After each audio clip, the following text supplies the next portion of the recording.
오늘은 연합예배고 또 세례 예식이 있어서 간단히 먼저 영어로 설교 말씀드리고 그 다음에 한글로 잠시 말씀드리겠습니다.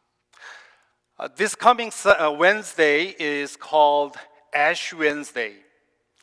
The Ash Wednesday is the beginning of the Lent. The Lent is a special season for the Christian believers. Traditionally, the Christian church counted 40 days backward from the day of Easter and called it the Lent. During this season, the Christian believers spend more time and energy on prayer, meditation, and service so that the sacrifice of Jesus Christ may become more real and meaningful to them. The number 40 has a special significance in the Bible. At the time of Noah, the rain fell for 40 days and nights, and so the whole world was fully soaked in the water. Moses spent 40 days and nights on Mount Sinai when he received the law from God. The people of Israel wandered in the desert for 40 years before they arrived at the promised land. Most of all, Jesus spent 40 days in wilderness with prayer and fasting. This is why the Christian church started this tradition of the Lent. This tradition invites us to be more intentional and faithful on our spiritual disciplines, such as prayer and meditation. Also, it had been a godly tradition to give up something important for us during this time in order to focus more on spiritual disciplines. Some people fast. Some stop drinking alcohol. Some stop SNS activities. This will prepare us for the grace and blessing of the Good Friday and the Easter. I'd like to invite all church members to the Lenten spiritual journey, not only Korean congregation and adults, but also English congregation with children and youth. We will have a special 새벽 기도 on this coming Wednesday. We will put ash on our forehead or on our hands so that we may remember that we are just mortal beings without God's grace. We will also meet for prayer and meditation every day during this Lenten season. From Monday to Friday, our pastors will lead June prayer meeting at 6 o'clock in the morning. And every Saturday, we will meet in person for 새벽 기도. For youth and English service members, Reverend An will help you in the Lenten spiritual journey according to the Bible reading of our church. Reverend An will lead English 새벽 기도 on every Saturday at the chapel over there. I strongly urge the youth and young adult and adult in English service to come and join English 새벽 기도. I'm so excited by the fact that the whole church, all church members read the same Bible passage and meditate on it every day. Also, I am thrilled by the fact that all church members will be bonded together by prayer and meditation. This will help us, each of us, to grow spiritually and mature as the body of Christ. In today's text, Paul advises Pastor Tim, not Reverend Tim Rue, but his associate Timothy, to train himself to be godly In verse 8, he says, have nothing to do with godless myth and old wives' tales. Rather, train yourself to be godly. For physical training is of some value, but godliness has value for all things, holding promise for both the present life and the life to come. By godliness here, Paul means spiritual disciplines. We may call it spiritual training or spiritual workout. I walk every day for an hour. When I started this exercise, it was not easy. I labored and strove to make it a habit of life. Why? Because I knew that my health condition would deteriorate rapidly without a rigorous, regular exercise. That is why I firmly made up my mind to set apart 1 hour a day for workout. Soon it became an absolute necessity for my everyday life. These days, I enjoy my workout. It has become a source of energy and joy. The same holds true to the spiritual workout.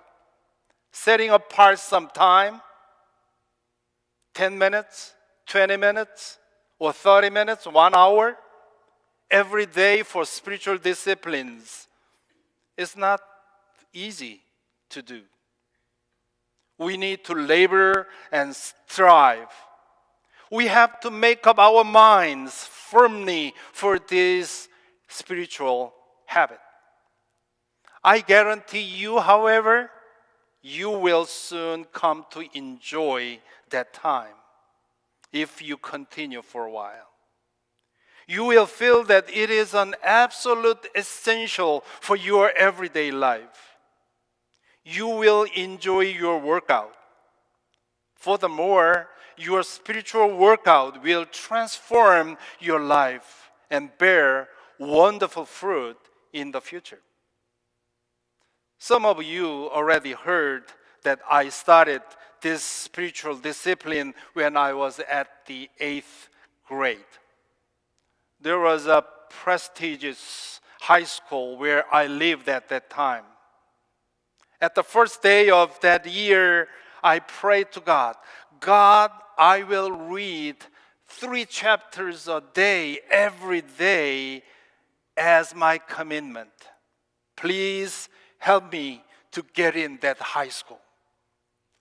It was a very childish prayer, but I kept my promise. Before going to bed, I opened the Bible to read 3 chapters every day and offered a brief prayer. Soon I realized that it was the worst time for prayer and meditation. I had to fight every day against the sleepy condition. Anyhow, I finished reading the Bible from cover to cover at the end of that year.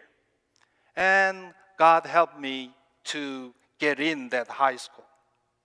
From this experience, I learned that God even answered the childish prayer. Since then, I continued this spiritual workout. Of course, I sometimes neglected, sometimes stopped, but eventually came back to this habit of life. I already tasted the goodness of spiritual discipline, and so could not live without it for a long time. And I am so grateful to this habit of life because it made who I am now. This is why I invite all of you to this spiritual workout. Paul experienced its benefit and so advised Pastor Tim to do the same thing. I experienced it. And so I encourage you to do the same. As Paul assured to Pastor Tim, the spiritual workout is good not only for the life here on earth, but also for the life to come. In verse 10, Paul says, that is why we labor and strive, because we have put our hope in the living God, who is the Savior of all people, and especially for those who believe. So I raise this question to you. Have you put your hope in the living God? If you answer yes to this question, then everyday spiritual workout should be one of your top priorities. Without spiritual workout, your hope and faith in the living God will soon die out. I believe that all of you put your hope in God, and so I urge you to join us in the spiritual workout during this coming season of Lent. I can testify to you from my experience that the godliness will transform your life now and forever. 오늘은 세례 예식이 있기 때문에 짧게 말씀을 드리겠습니다. 앞에서 나눈 영어 메시지를 그대로 번역할 마음은 없고요. 앞에 말씀에서 나눈 것처럼 이제 오는 수요일부터 시작되는 이 사순절 40일 동안의 영적 훈련에 시간과 정성을 쏟아보자고 하는 말씀을 드렸습니다. 오늘 읽은 디모데전서 4장 7절을 보면 새번역 성경은 경건함에 이르도록 훈련하십시오라고 되어 있고요. 개역 개정 성경에 보면 경건에 이르도록 내 자신을 연단하라 그렇게 되어 있습니다. 경건함이라고 하는 것은 하나님과의 친밀한 관계 안에 거해서 몸과 마음과 영혼이 하나님께 조율이 되어서 거룩하게 사는 것을 말합니다. 신앙의 진심이라면 누구나 이 경건해지기를 원합니다. 그런데 그것은 저절로 되질 않습니다. 새번역을 따라 말하자면 우리의 몸을 훈련시켜야 하고요, 개역 개정 성경을 따라 말하자면 우리 자신을 연단해야 됩니다. 연단한다는 게 뭔지 여러분 다 아시지요? 철을 강하게 만들기 위해서 불에 뜨겁게 달궜다가 찬물에 넣은 다음 망치로 두드려서 강하게 만드는 것입니다. 그렇게 우리 몸을 길들여야만 경건함에 이를 수 있다는 뜻입니다. 우리 몸은 그냥 두면 타락하는 쪽으로 기울게 되어 있습니다. 먹고 싶은 대로 먹다 보면 건강이 망가지지요. 보고 싶은 대로 아무거나 보다 보면 추한 것들이 우리를 사로잡습니다. 입에서 나오는 대로 말하다 보면 혀가 칼날처럼 되어버리지요. 하고 싶은 대로 하다 보면 어느새 죄악의 길에 서 있는 자신을 발견합니다. 왜 이럴까요? 이것도 역시 우리가 죄악에 물들어 있다는 증거라고 말씀을 드린 적이 있습니다. 물건을 들어 올리려는 힘이 약해지면 이 중력이 끌어당기는 힘 때문에 땅에 떨어지는 것처럼 우리의 존재를 죄악으로 끌어당기는 힘이 항상 작용하고 있습니다. 그것을 죄의 중력이라고 부를 수 있겠습니다. 그것은 사탄에게서 오는 것이지요. 그렇기 때문에 우리를 반대 방향으로 끌어주는 힘이 있어야 합니다. 죄의 중력을 이길 수 있는 힘은 우리에게 없습니다. 성령께서 우리를 잡아주실 때 우리는 그 죄의 중력을 이길 수 있습니다. 그렇기 때문에 경건에 이르기 위해 몸을 훈련하고 연단해야 되는 것이죠. 성령께서 우리를 잡아 끌어주실 때 우리는 죄의 중력을 이길 수 있기 때문입니다. 영적 훈련, 즉 기도와 말씀 묵상과 예배와 영적 교제는 우리 모두 안에 계시는 성령님께서 우리를 온전히 다스리도록 우리를 내어드리려는 노력입니다. 그렇게 하기 위해서 우리는 먼저 우리의 몸을 다스려야 한다는 말입니다. 몸을 다스린다는 말은 욕망을 다스린다는 뜻입니다. 사탄은 우리의 욕망을 이용해서 우리를 죄악으로 끌어내리려고 합니다. 그러므로 욕망의 흐름과 움직임을 잘 관찰해서 채워줄 것은 채워주고 거절할 것은 거절해야 합니다. 그럴 때 성령께서는 우리를 온전히 다스리시고 경건의 열매를 보게 하십니다. 인류가 그동안 발전시킨 문명의 추진력은 편해지고자 하는 욕망입니다. 시간과 노력을 들여야만 할 수 있는 일을 어떻게든 쉽게 하기 위해서 머리를 쓰다 보니까 지금껏 이 문명이 발전이 된 거지요. 구석기 시대에 돌을 깨뜨려서 칼을 만든 것으로부터 시작해서 오늘날 앞으로 보게 될 완전 자율 자동차와 AI 로봇까지 모든 문명의 배후에는 가급적이면 편하게 살고 싶어하는 인간의 욕망이 자리 잡고 있습니다. 아마 머지않아 AI 로봇이 각 가정에 한두 개씩 보급이 되면, 그러면 우리는 소파에 앉아서 손가락 하나 까딱하지 않고 입으로만 명령을 해서 내가 해야 되는 모든 일을 하는 시대가 올 것입니다. 최근에 뉴스를 보니까 테슬라의 설립자인 일론 머스크는 생각하는 것만으로 로봇을 조종할 수 있는 기술을 개발하고 있다고 합니다. 아마 그렇게 되면 손가락, 입도 움직일 필요가 없겠죠. 어떤 사람은 이러한 그 문명이 인간을 유토피아로 인도할 것이라고 말합니다. 하지만 저는 그것이 인간을 행복하게 하기보다는 오히려 인간을 더 불행하게 만들고 인간성을 더 타락시킬 것이라고 예상합니다. 지금도 그렇지만 문명을 거부하고 자연으로 돌아가려는 사람들이 더 많아질 것입니다. 인간은 영적인 존재이면서도 몸을 가진 존재이기 때문입니다. 몸을 움직여서야만 만족할 수 있는 영역이 있는 것이죠. 때로 몸을 편안하게 해줄 필요도 있지만 때로는 몸을 불편하게 만들어야 될 때도 있다는 겁니다. 팬데믹 이후에 우리는 새로운 예배를 경험해 보았습니다. 집에서 드리는 영상 예배가 유일한 대안이었기 때문입니다. 그렇게 영상 예배를 드리다가 대면 예배가 시작이 되었을 때 많은 이들이 영적 갈증을 채우기 위해 예배의 자리에 나왔습니다.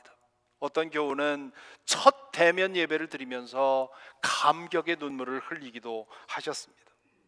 반면에 영상 예배에 익숙해져서 대면 예배가 시작되었음에도 불구하고 여전히 영상으로 예배를 드리는 사람들도 있습니다. 이런 현상은 특히 젊은이들에게 두드러집니다. 그로 인해서 미국 교회에서는 젊은이들이 교회에서 사라지고 있다고 하죠. 팬데믹 전에도 그런 현상이 있었는데 팬데믹 후에 더 심해졌다고 합니다. 가장 중요한 이유는 영상으로 예배드리는 것, 즉 편안함에 익숙해진 것입니다. 물론 투병 중이기에 혹은 바깥 출입을 할 수가 없어서 혹은 생활 조건으로 인해서 영상으로 예배드리는 것 외에는 대안이 없는 경우가 있습니다. 지금 영상으로 예배하는 교우들 중에도 대부분 그런 경우입니다. 교회를 찾아갈 수 없는 이국 땅에서 근무하면서 자신의 사무실에 앉아서 컴퓨터를 켜놓고 예배드리는 사람들도 있습니다. 어떤 분은 실시간으로 예배드릴 수가 없어서 주일 저녁에 혹은 주중에 시간을 내어서 예배를 드리는 분도 있습니다. 대면 예배가 시작된 후에 우리 교회 예배 실시간에 2시 이 같은 시간에 접속하는 수는 20명에서 30명 정도입니다.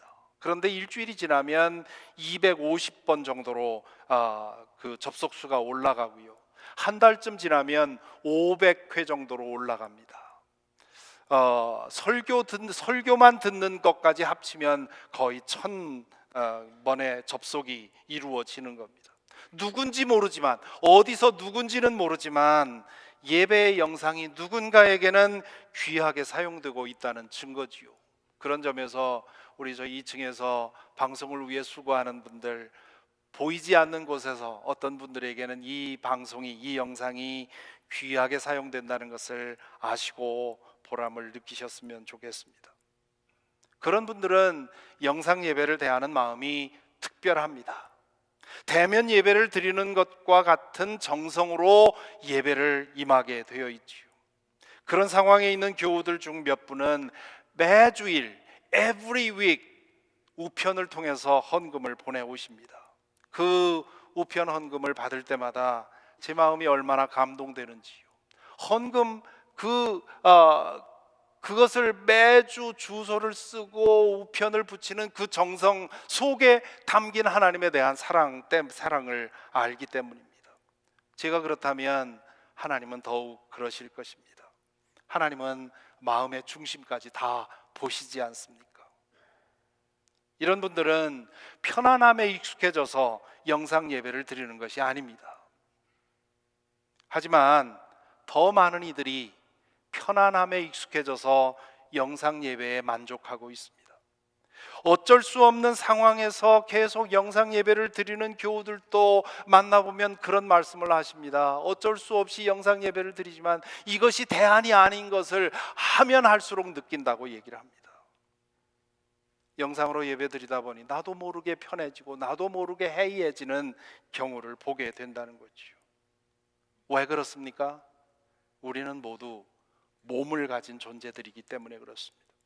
예배를 위해서 샤워를 하고 옷을 갈아입고 차를 타고 예배당으로 오는 그 모든 과정이 하나님께 당신이 나에게 이만큼 중요합니다라고 고백하는 행동입니다. 예배는 설교 듣자는 것이 아닙니다.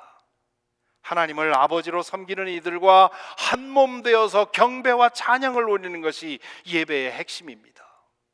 하나님이 우리에게 얼마나 귀한 존재인지를 내 몸짓과 내 시간과 내 물질과 내 모든 것을 통해서 표현하는 것입니다. 그렇기 때문에 예배를 worship이라고 하지 않습니까? worship이라는 말이 worthship, 하나님의 가치가 나에게 얼마나 귀중한지를, 얼마나 큰지를 행동으로 보이는 것이 예배라는 것입니다. 그런 몸짓에 대한 응답으로서 하나님이 은혜를 주시는 거죠. 그렇기 때문에 집안에서 편한 시간에 편안한 복장으로 편한 자세로 편안하게 예배 드리는 것으로는 온전한 예배가 이루어지지 않습니다. 왜냐하면 하나님의 그 위엄과 영광에 맞도록 내 삶을, 내 마음을 드리는 그런 내 마음의 표현이 나오지 않기 때문이지요. 하나님의 영광에 합당한 예배를 드리기 위해 우리가 먼저 할 일은 우리 몸을 준비시키는 일입니다. 바울 사도가 오늘 본문에서 말한 것처럼 경건에 이르기 위해 몸을 훈련해야 됩니다. 연단해야 합니다.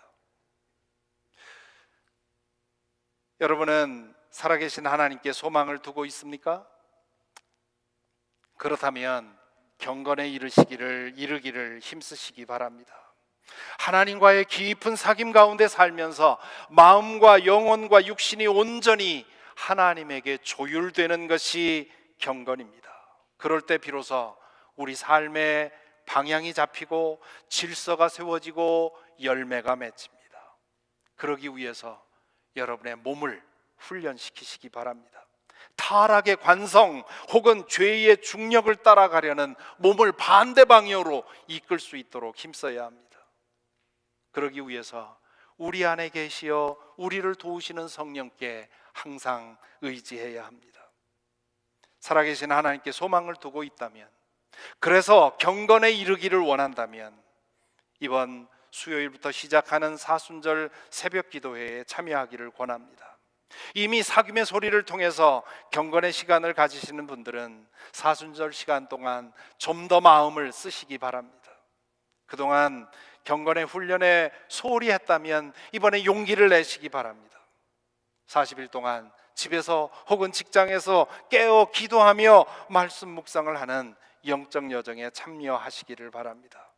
홀로 있는 장작에 불을 붙이는 것은 매우 어려운 일입니다. 젖은 장작이라도 함께 모아놓고 불을 지필 때 활활 타게 할 수 있습니다. 부디 이번 사순절이 팬데믹 중에 신앙적으로 침체된 교우들에게는 회복하는 계기가 되기를, 느슨했던 교우들에게는 마음의 옷깃을 여미는 그런 계기가 되기를, 그리고 그동안 신실하게 매일매일 경건의 훈련을 충실히 해온 분들은 더욱더 앞서 나가는 그런 계기가 되기를 간절히 바랍니다.